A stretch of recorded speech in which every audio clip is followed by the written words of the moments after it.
Oyum menanime kara torgay, kalala kulilay.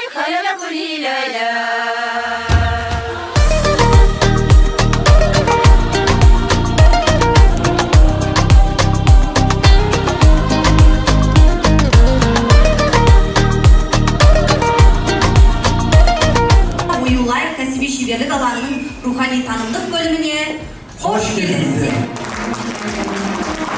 Ою өрнекпен өрілген бұл құндылықтарымыз ықылым заманнан сабақтастығы үзбей бүгінгі күнге де жетті. Енді осы өнерді жоғалтып алмай, келер ұрпаққа аманаттау жаңа айтқанда үлкен бізге міндет. Киімдерге қазір қошқар мүйізді жабып жатырып қой бізді. Мүмкіндік болсынша киімге жапсырмай, же ойып тігу керек, же болмаса кестелеп тігу керек деп айтар едім. Сонда ғана өзіміздің қазақтың оюымыздың, қазақтың дәстүріміз жоғалып кетпесе керек.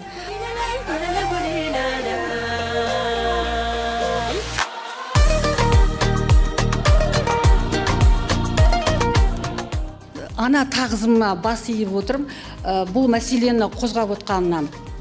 Бұл өте өзекті мәселе. Кез келген киім бір сахнаға көрсететін алдында көркем кеңестен өту керек.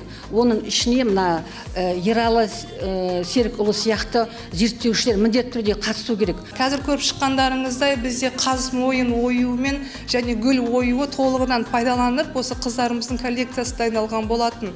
Қаз мойын осы кішкентай балаларымыздың, аруларымыздың мойнындағы нәзіктікті, осындай тектілік, қазақтың қыздарына тән тектілікті паш ету үшін қолданылады. Бүгінгі ұйымдастырылған іс-шара өте керемет.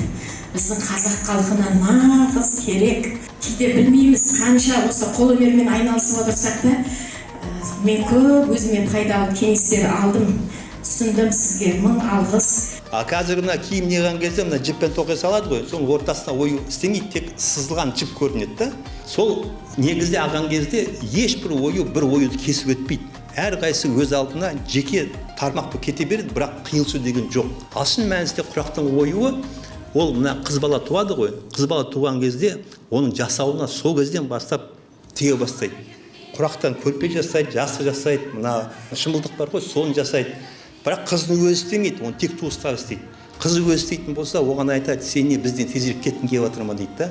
Көп жағдайда тұрмыста көп қолданылған киімдерге ою өрнек түспеген.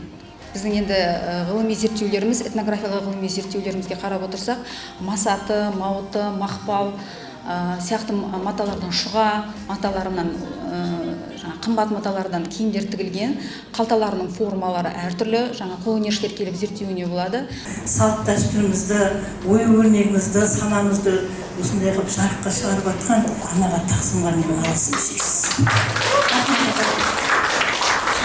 Шынында қай жерде де біз жұмыста ала жүрсін десек, сауаттылық болу керек.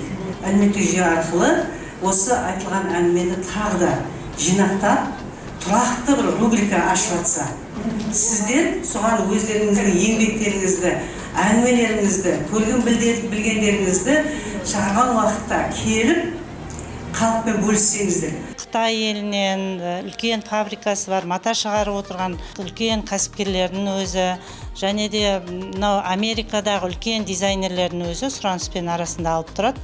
Көрмелерге барған кезімізде киіздің өзін пайдалық жағы, жасалу тәсілдерін, оның сапалық жағы, фактурасы жағынан болсын, жеңілдігі жағынан болсын жасай бастасаңыз, нағыз қазіргі таңдағы бизнестің көзі деп айтсақ болады.